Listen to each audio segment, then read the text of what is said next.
At least from my living room it is. My name is Tina Calandrino, and I'm an instructional designer with the University of Central Florida. And I'd like to welcome you to this wonderful session on supporting faculty during times of change, how to leverage structured content, community, and just-in-time support to deliver continuity of instruction and learning during these times of change. This session will be actually very interactive with the panel and all of you in the audience. It's more of a discussion rather than just a static presentation, so make sure to ask those questions in the chat. The session leaders will call on you during presentations, but if you don't hear your answer, make sure you privately message me. We'll also be taking collaborative notes during the salons, and I'll be posting that in the chat in a moment. Not only keep your microphones on mute unless asked to take it off, I just wanted to remind you that this session is being sponsored by Inscribe, and Katie Kapler is one of the presenters today and the CEO and co-founder of Inscribe. She is here today because OLC's Ideate was created as a way for all of the educators of all levels and all experiences to reflect and discuss and collaborate and share practices and perspectives on quality online learning. We all want to build an open space for people to connect, and we've already seen that in the chat this morning just in the last few moments. This is particularly at this time of the emergency during this pandemic that we've had this social distancing and this preparedness that we need and some people have not had. So I just want to take a second again to remind you to keep your microphones off. We've had a lot of people who've just joined us. And it's my pleasure to introduce Katie Kapler. Katie, again, is not only the co-founder and CEO of Inscribe, and if you don't know about Inscribe, it's an innovative platform that helps all institutions scale high-quality academic support for their students. She's actually spent 20 years in educational technology creating solutions for millions of students and educators. And Katie's work has received multiple Cody Awards, and she's been recognized as one of the Fast Company's list of the top 10 most innovative education companies. Katie graduated from Brown University and has an MBA from Marshall School of Business at the University of Southern California. Katie, I'm going to hand it over to you so that you can give it over to our floor and salon leaders, Matthew Gunkel and Renee Philbing. Terrific. Thank you, Tina, so much for being here, and thanks everyone for joining us. We're super excited to sponsor this session today. Before I kick it off with Matt and Renee, I'm going to spend just a couple seconds giving you a little bit of an insight into what Inscribe is, because that will become part of the tools that we use for communication and collaboration during and after the session today. So I'm just going to take one quick minute here. Oops. As Tina said, our platform is designed to create virtual communities to facilitate conversation and collaboration really amongst all your stakeholders at the institution. So whether that's students, faculty, or staff, we really want to create a space for them to connect when they can't be face-to-face. Our digital communities offer an alternative to some of the mechanisms people might use today, like email or phone calls. So people can turn to their community when they need help. And the communities are designed to be always on. So we integrate into the systems and platforms that you're already using, whether that's the learning management system or a website or a portal. We really want to be one quick click away when somebody has a question or they need to connect with somebody else. As these conversations take place in Inscribe, we tag them and store them. So really, everyone is benefiting from the conversations and the questions that came before them. And so you can gather up resources over a single term, over multiple terms, and really build a knowledge repository that can help everyone over time and be successful. And one of the things that's really unique about Inscribe is that it has the flexibility to create multiple communities and have each of those communities really be customized to the specific needs of the groups or the stage of the learning life cycle that they're at. So whether we're talking about students, faculty, or even your support teams, you can build Inscribe communities that really meet their needs and help them connect with one another. So that's really all I'm going to say about Inscribe. If you want to learn more, there's a link to our website, or you can reach out to us at hello@inscribeapp.com. But with that, I'm going to kick us off and get us started because we have a lot to talk about. So as Tina mentioned, the focus of the session today is really around thinking through and talking about how people have addressed faculty support during the past few weeks and months while we've been undergoing such rapid change with the arrival of coronavirus. This is really meant to be a discussion more than anything else. And we're going to have our discussion led today by two great people who have really been at the heart of this process. Matthew Gunkel, who is the Chief E-Learning Officer for the University of Missouri System, and Renee Pilbeam, who is the Online Learning Manager for Special Projects and Strategic Initiatives at Ed Plus at Arizona State University. So Matt and Renee, are you guys there? Hello, I'm here. Hi, Renee. Hello. Matt, we can't see you. How about now? There he is. All right, Matt Gunkel. Terrific. Do you guys want to just quickly introduce yourselves and then we'll get started? Sure, yeah. So hi, everyone. I'm Renee Pilbeam. As Katie mentioned, I'm out of Ed Plus at Arizona State University, which our group is sort of the central innovation and support unit for the larger university. So I'm specifically out of the area of ASU Online, so supporting our fully online courses and degree program. So good to be here. Awesome. Thanks, Renee. And then, as Katie said, I'm the Chief E-Learning Officer for the University of Missouri System. We're in the process right now of sort of pulling together e-learning and online and digital education across the University of Missouri System. I originally grew up at Indiana University, so did a lot of online and digital education work and building out IU Online, and hoping to have a lot of similar successes here at the University of Missouri System.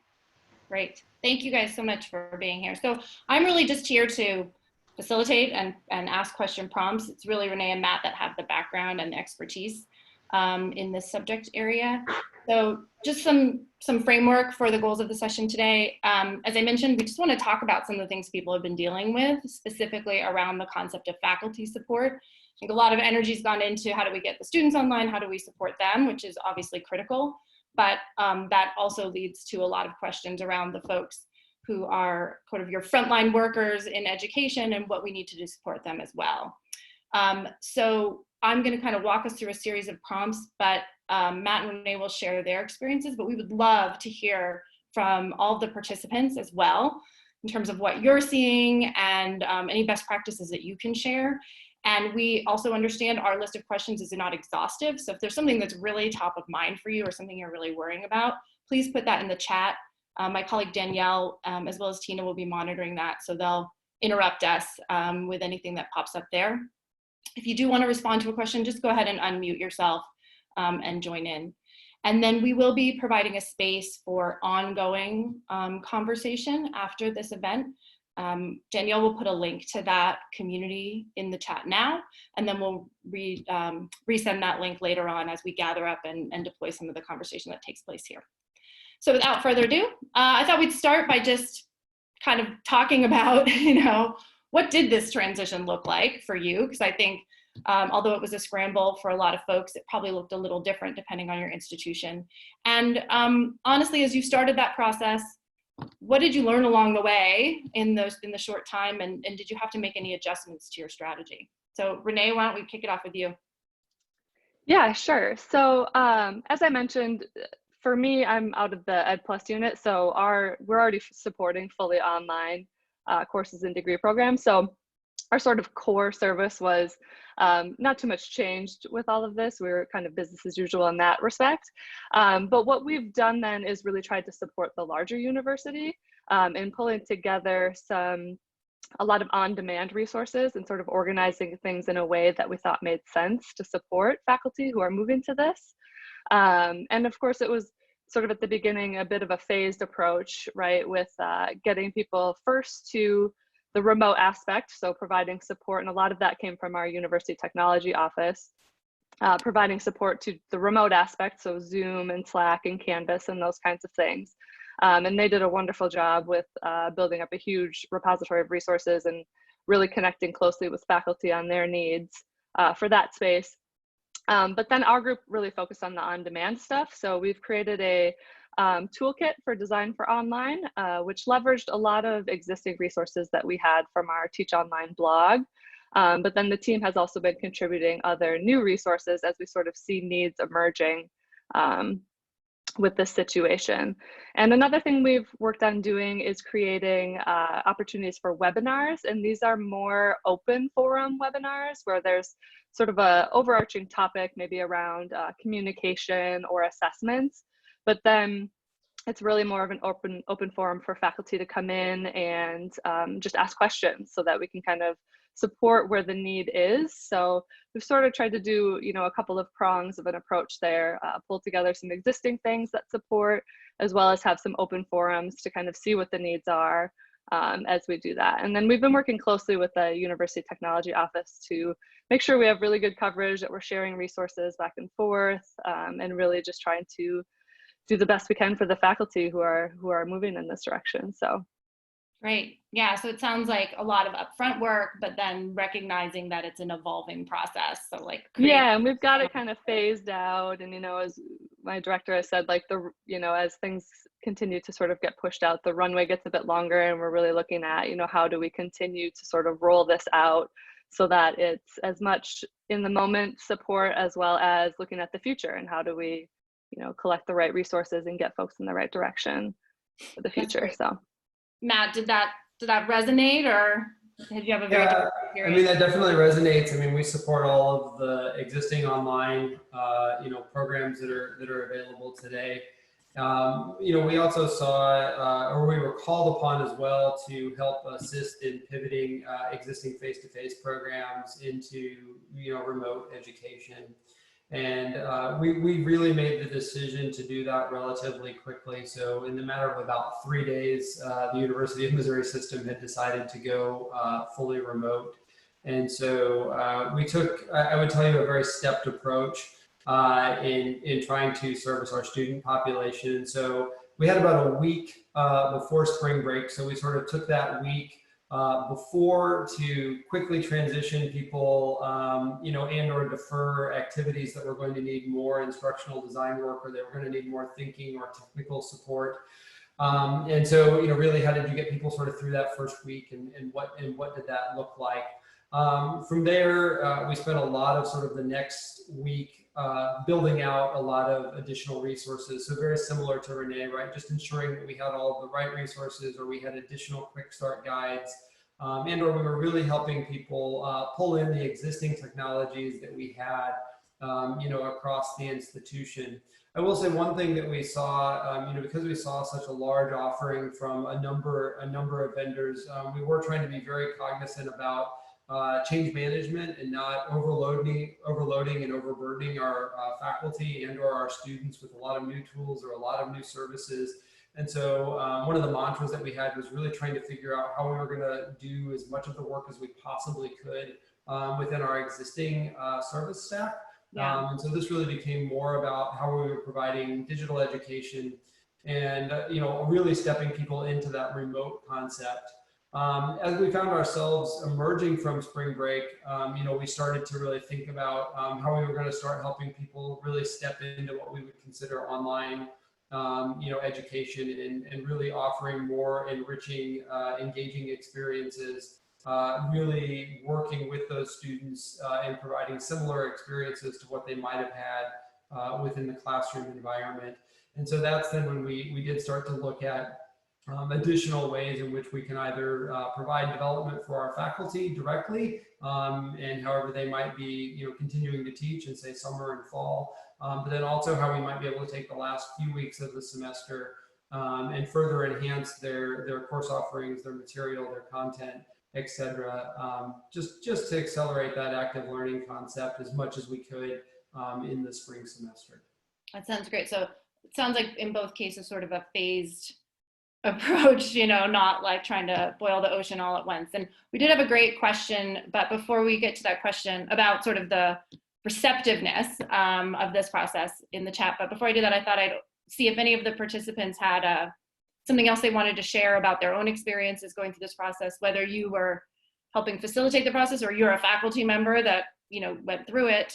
If you have anything else that you think people could benefit from, I'd love to hear it. All right, we'll come back to that.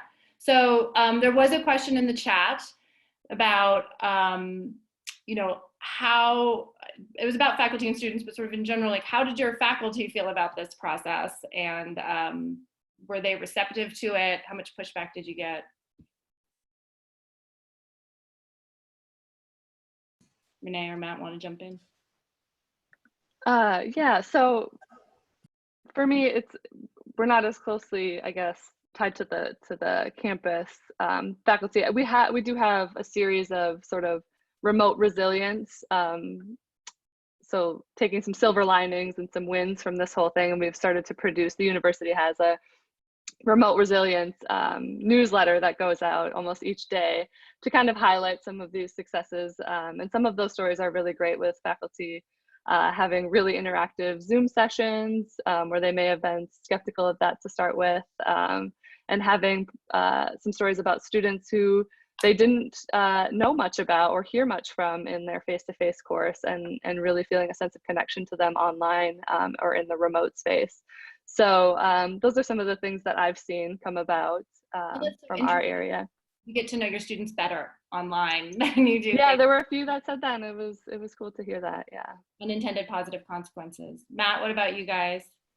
Yeah, I mean, definitely, I wouldn't say resistance in moving. I mean, I think everyone was very forgiving and compassionate, both within their courses and within the transition, and as they've worked to figure out how to finish the spring semester.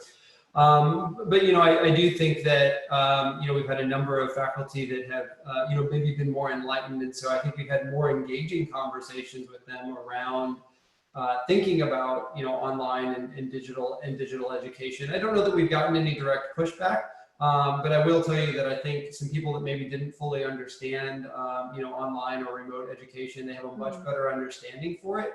Right. And I think we now probably have sort of two camps. We have those people that are now sort of very much like yeah, that wasn't for me, and like I hope we get back to face. And then I think I have a number of people who are now sort of transitioning into, thinking about hybrid and flipped and more online, and kind of going, well, that actually worked out well. My content was digital.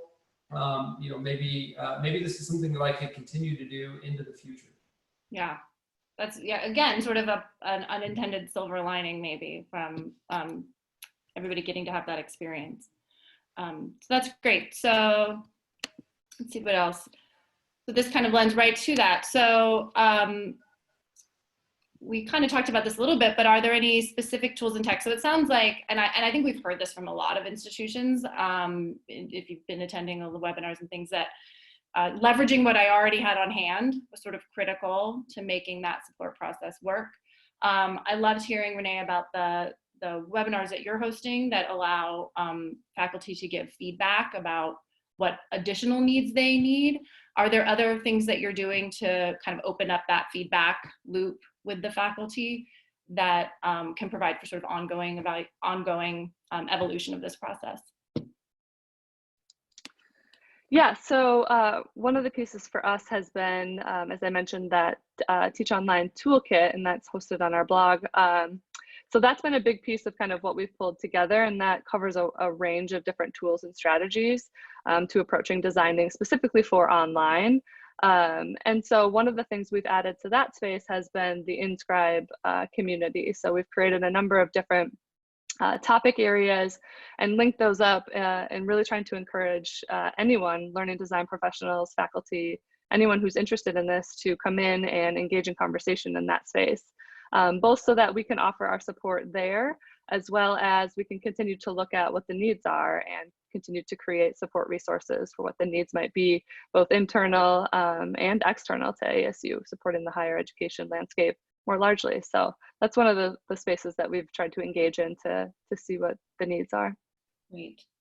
And when it comes to tools, one of the questions that we had, which in the chat, was one of the hardest things I think to shift quickly to online has been assessment. So was there anything special that you guys did around assessment, either for students or for faculty, to help them think about how do I do testing online versus in that face-to-face modality? So, I mean, yes. So there were a couple of things I think that occurred that some of you may have also dealt with. And so one of those was that we did see several proctoring vendors who were offering live proctoring. struggled to meet demand, and or they had to stop service or fundamentally change service. And so I think that we did see a shift in that regard in how we thought we could support assessment. And so historical strategies or some of our best practices that we've used previously kind of got disrupted. And so we had to go back and one, help re-educate faculty on the solutions that were available, with more automated proctoring solutions. But then I think it really helped to drive a conversation about alternative assessment strategies. And so digital and online education really is not about proctoring. It's really much more about fundamentally thinking about your outcomes and the kind of assessment that you want to build out. And then how do you help people understand what additional assessment strategies they can employ in this kind of space. But that's a new line of thinking. And so that's definitely a challenge for people. And so that definitely takes a fair amount of training. It takes a fair amount of forethought and time. And so I think that was probably one of the biggest shifts that we're seeing now and continuing to see as we work towards summer and fall. Yeah. Anyone else from the audience run into challenges around assessment? Have any interesting solutions that you guys came up with? I know there was a lot of talk around labs and how we would do things like that online, and whether there's any cool technologies or techniques anybody has adopted. So hi, this is Esperanza Zena. I'm at River Parishes Community College in Gonzales, Louisiana. Well, actually, I'm at home right now, but that's who I'm representing. Yeah, we've had some unique, I won't say unique, we've had some struggles with assessment, especially where proctoring is concerned. Mm-hmm. Because since all of our courses have transitioned to an online format, this idea of exam security has become like a real big discussion. And we've been investigating different tools and different methods, like using ProctorU or HonorLock, Respondus Lockdown Browser, or some features within the LMS. We use Canvas that, some settings within the LMS that might allow for some level of exam security, but that's been a real stickler. And you mentioned the idea of labs, especially where labs are concerned, because I do have physics and physical science labs that I actually teach online, even outside of all of the COVID-19 requirements. And the issue becomes, how do you have them do a simulation experiment, which they're using a simulator, which, there's no, I can't put a time limit on, them completing a simulation. They can't complete the simulation within the LMS. They're using an external platform to do that. And so you really don't have any sufficient way of proctoring. In addition, I always run into the problem with my physics exams, because I like to have my students work out problems. That means they're working them out on paper. And I have not found a proctoring service that can monitor that kind of thing, where they're working the problems out on actual paper. And, I've been told by ProctorU and HonorLock, we don't offer that type of proctoring because it's outside of the LMS platform. They can't see what the student is doing in that setting. So that's pretty unique, because, it almost forces me to, I don't say give away, but definitely it limits my ability to know that my students can work a problem from A to Z. Yeah, so it sounds like, I think one of the things is that there isn't sort of a one size solution for a lot of this. So there's kind of the short term, what we can do. There's a lot of great suggestions coming up in the chat about proctoring systems that other people have found some success with, but it's probably some combination of those that's gonna be the solution that really gets you there. And it sounds like Jeffrey White, are you out there? Did you want to share something with us? Hi, yes, this is Jeffrey. I was asked to share something that I've been at, but I don't know what. But we did a combination of online training. Our IT people did the online training for faculty, and I run a Learning Commons. And after doing tutor training on how to do remote tutoring, I turned my Learning Commons into a face-to-face training with small groups to promote social distancing. Faculty were mostly very appreciative, but there was a lot of variation of how well faculty were there. Jeffrey, I think your audio's gone a bit sideways on us.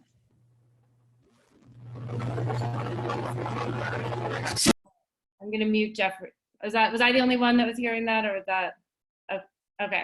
Sorry, Jeffrey. I think your audio gave up on you, but we'll come back because I think that was a really interesting solution that you'd come up with. So if anyone else has ideas for this, please let us know. But I'm going to interrupt just one moment, Katie. This is Tina. Several people, including me, have said, I've done this with a kinesiology professor working out physics problems. He actually has them videotape themselves working the problem out, and then they upload the video. That could be an easy solution for this in the short term. That's great. Right. Low tech solutions that don't require a lot of complexity are awesome to turn to. So that's great. Thank you, Tina, for jumping in. So let's see. I think we've alluded to this a little bit in the conversation already today, but is there really a distinction between the rapid movement that we did today and what a lot of institutions think about as fully formed online learning? What's maybe the danger of those things getting conflated, and what are you all doing to help your faculty understand that difference? And does it even matter, I guess, would be an interesting question. This is Esperanza again. I'm sorry, I don't mean to be the one to respond every time, but you know that you just said, well, does it even matter? I'll be honest with you, for a lot of our faculty who are not online savvy, especially like technical faculty who teach things like welding and pipe fitting, they don't really move in the online space, so to speak. Mm-hmm. And right now it's just getting them to do something. Yeah. Yeah, we haven't been able to put any quality requirements like, these kinds of elements must be present when you do an online course, because most of our online courses that we offer adhere to Quality Matter standards, QM standards, right? And we review courses to make sure that they do. But in this setting, that ensuring that the online class is of a certain level of quality is just gone out the window.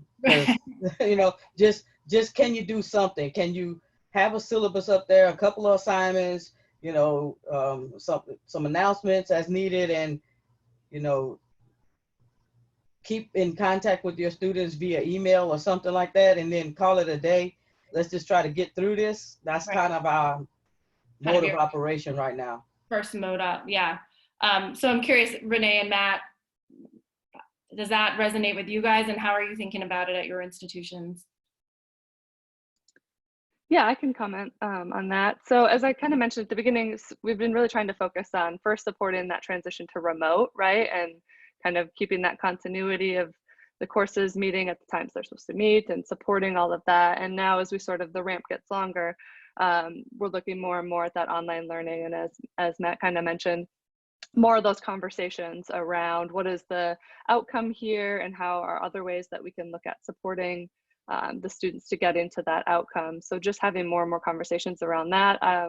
I've tried just to be really clear and deliberate with terminology of remote versus online, and then just kind of talking through how we get from one place to the other. And that's really where our focus with our support resources has been, is kind of in that in-between space. So as you get comfortable with the technology and the pieces to handle the remote part, like how can we start thinking about moving to that more fully online space? So That's great. Yeah, and I think that resonates. I see a post from Carrie O'Donnell in the chat which describes something very similar. Like, first, just get online, just get it digital, then think about, all right, how do we start to add, and then think about it as something fully formed. But I feel like you can ease your way into that. What about you guys, Matt? Yeah, I mean, it's an almost identical approach. You know, time became all of our problem, right? So for everyone that was pretty much on a standard semester-based term structure, you know, stepping people through those stages, as Carrie points out, you know, just becomes hard with the limited amount of time that we had available in spring. And so this is where, not that we weren't attempting to work with faculty in, you know, again, in building out additional quality and, you know, adding to those engaging and interactive activities that we can deliver in the online space, and showcasing people and helping them sort of see how they might be able to do that. One of the things that we also did too is we made available sort of a peer group of about 15 faculty for some direct consultations for people, so they could do some peer analysis, they could get some peer insights, and tried to also connect them by discipline. So if they were in similar disciplines, similar areas, so that way they could have that conversation about sort of the difference between what it meant to go remote, and then what it meant to sort of step into sort of fully online and you know, higher quality delivery of material and content. And so again, anywhere where we had the opportunity in spring, we were trying to do that. You know, for summer, it's definitely a switch strategy, and looking at more about where we had lots of existing really good high quality online experiences, paring down the number of face-to-face courses that we were trying to transition for summer, and taking the opportunity though in sort of the next 4 to 5 weeks to ramp those experiences as many as we needed to at a higher quality mark than we had done so for spring. Okay, yeah.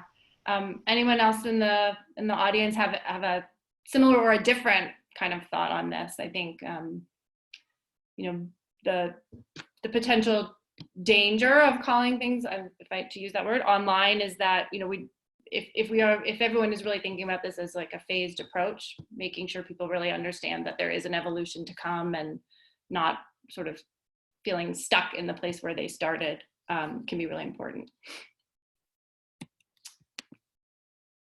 All right, well, it leads really well into our next question, which is, you know, if we, with all this talk about evolution and change and continuing to be adaptive, it sounds like there's a commitment to being online this summer for the schools that have summer session. Curious what everyone's thinking about the fall and what you think that means for faculty in the fall, and the courses that you'll be serving up. Wave your magic wand. What do you think will be fall? I have a question, Katie. This is Julie Hoygaard. Yeah. You know, the way you're talking about phasing in, it sounds like this is the new normal.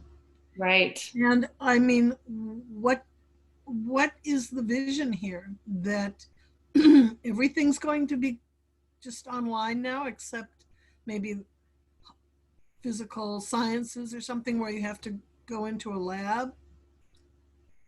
So I have my opinion, but I'm going to let Matt and Renee say what they think, because so the University of Missouri system, you know, we're working to open, right? So right now we're anticipating that we will open in fall.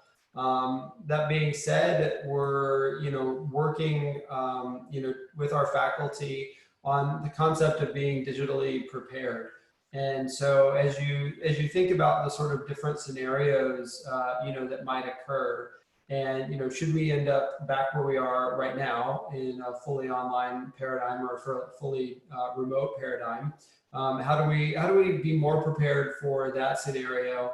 But then also, how do we be more prepared for a scenario in the middle where you're looking at hybrid and flipped?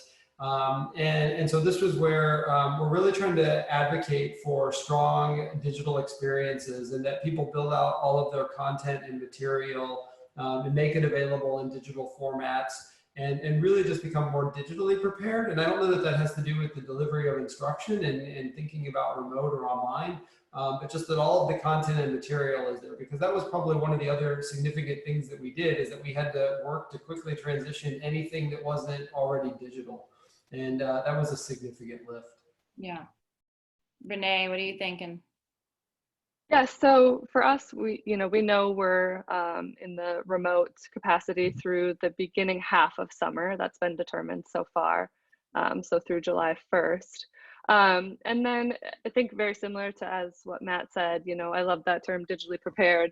That's what we're working towards, right? And I think that some of those things will be the norm. I think there will be some changes in how courses and content are prepared and delivered in any type of learning experience. So I think this will shift some of the ways we do those things, and it will be sort of more normal to have more of a hybrid active learning flipped approach kind of thing. So yeah, and it sounds like those concepts are definitely reflected in what we're seeing in the chat. And one of the things I've heard folks say too is there's going to need to be this responsiveness to the students, both expectations and potentially concerns. So you may have students who really want that campus experience, that's what they're aiming for in their learning, and others who are reluctant to come to campus, still want to learn, but their own personal beliefs make them want the social distancing to be in place longer. So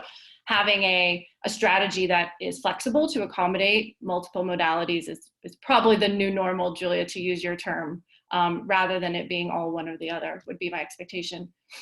Anyone else have a thought on that? One more question I have. Yeah.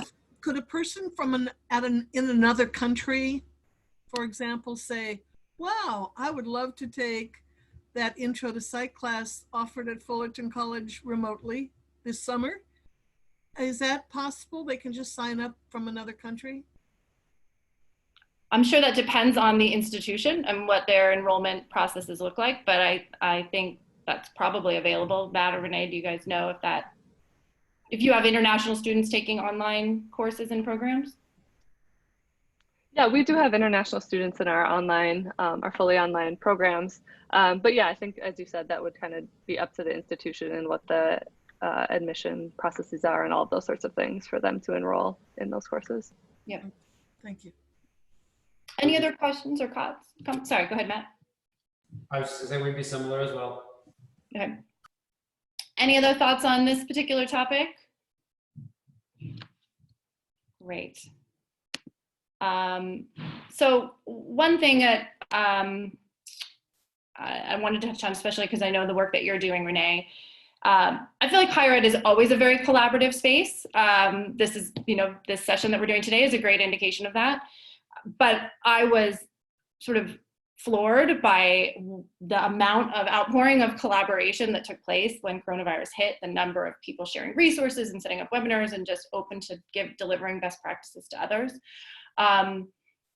Seemed to sort of hit an all-time high. I'd be curious what other people have done in that space, whether you're opening up your tools like we're doing that already in the chat to other institutions, and whether you think there will be a difference post-COVID around how institutions work together versus maybe working within their own organization. So Renee, talk a little bit about what you guys have done in terms of externalizing a lot of your best practices. Yeah, so a lot of the stuff we had on our Teach Online blog, as I've mentioned, we really just organized that in a way that was more conducive to supporting, especially during this time. And so we've pulled together some existing resources, created some new stuff. Another thing that we've done that I haven't mentioned yet is we have a sort of flagship experience for our faculty who teach fully online, our masterclass for teaching online. And it's a two-week intensive experience where faculty share their different experiences with teaching online. They go through a bunch of different activities. They're really in as students. So they get that student experience. The content is around effective pedagogy online. So it's a really valuable experience and something that takes a lot of resources for us to hold for our online faculty. So we've made an adaptation of that. That's a public facing experience. And so we've tried to make that a more on-demand, self-paced resource as well. So that's another thing that we've sort of shifted to outward sharing and inviting people to that. And if it's okay, I can put links to a few of these things in the chat if people are interested in checking them out. That would be excellent. Thank you. Yeah. Right. And I'm seeing a lot of folks posting in the chat too about setting up courses that they're opening up for people to teach, posting similar things to master classes that are available for other folks. How are you guys thinking about that at Missouri, Matt? Yeah, so I think for us, you know, we're an interesting system in that we're historically for individual universities that have come together in a loosely collaborative system, and so you know, COVID has really provided a very interesting opportunity for a lot of additional you know, cross university work within our own system. And so it's been an accelerator actually in a lot of ways that I think we really hope to continue to capitalize on. And so, you know, in thinking about how we do more of this, you know, we are looking at, you know, more tools and methods and ways in which we can actually pull those faculty that haven't always historically worked closely together. Now we're having them work together and sharing their best practices and developing and building their courses and content, and really in providing much larger support for our student population, you know, across the state and the surrounding region. Yeah, and it does seem like for those folks who either didn't feel like they wanted to collaborate, or maybe didn't see the, you know, weren't even thinking about that type of collaboration, this has forced that conversation, but in a positive way. So they start to see the benefit of those cross-institutional or inter-institutional conversations. Anyone else? Sounds like I'm trying to keep up with what's happening in the chat, but it's moving quickly. How receptive are your faculty to that collaboration? Does it seem like, Renee, are you getting a lot of uptake from people outside of ASU in terms of tapping into the resources you guys are providing? Yeah, so far I think we've had some good uptake. We're doing some formal sort of announcements to our different email lists, internal and external, this week. So I think that will be good as well. And then I want to comment on, you know, interinstitutional. We've had a huge amount of collaboration within the institution. It's been awesome to see everyone kind of come together and freely sharing resources and making sure we're linking up to one another's stuff and not doing the same things in different areas. So I think that's been a really nice piece of this as well, to see that collaboration internal to the university with the goal of supporting external as well. So yeah, that's great. Sort of that, oh, we should have been doing this all along. Eventually. So I think we're almost at time. Tina, do you have time for one more question, or do you want us to? Sure, go ahead. I'm going to get you in trouble. That's okay. I'm used to it. All right. Well, this is sort of we'll delve into this one. How much were your faculty involved in conversations about this first phase of change? Was it different than what you had done before when you were bringing change to the university? And what do you think of what is the new normal in this space? It's a heated topic. Matt. So I think, I mean, our faculty were definitely engaged, but much more, you know, from a high-level academic affairs perspective. And so, you know, this did not work through the typical machinations of, you know, faculty councils and governance structures. And so, you know, this was much more of an emergency response scenario. And as such, we were following our emergency response protocols. And so, you know, that really meant that there were, you know, groups that, you know, were appointed. And so because those groups were appointed and given authority to move quickly in order to continue the operation of the institution, you know, again, it's not that faculty weren't consulted, they were, but it was the fashion in which it was done, I think, that was very different. So the process changed, it got accelerated a lot. The conversations were also much shorter, you know, maybe much more intentional, and also with an eye on, you know, trying to serve the sort of just-in-time needs, you know, moving from hours and days, and eventually trying to get to planning weeks and months, which is, I think we're finally back to weeks and months. I don't know that we're back to years right now. Right. Yes, and I imagine, much like everything else we've talked about, there was the, what did we have to get through, what do we do to get through the emergency, and then that process, you know, evolves and changes as we move forward. Renee, did I take the words out? Yeah, I would echo that. It's a lot of the same sentiments here. There was a small group that things were piloted with out of the provost's office, but again, it moved very quickly, making quick decisions. The following weeks, there were a lot of webinars, several each day, I think, to support those immediate needs with hundreds of faculty attending. So yeah, it's very similar. Awesome. Well, we had one question we didn't get to, but we'll post it later. And I'm going to turn it back over to Tina. Thank you again, everybody. Thank you to OLC and to Renee and Matt for joining us today. Tina, you can close us out. Well, thank you, Katie, Matt, and Renee. We are right at time. And I know that I'm standing between everyone and lunch, but I want to remind everyone that we will start again at 2:15 with Carl Moore and Building Inclusive Learning Environments. I have to say I've been moderating for OLC for over 6 years, and this one was the most interactive, engaged conversation that I had, and we've come up with a lot of resources and a lot of interactions that I hope that we can look at later in this chat when it is posted. They are recording all of this for us.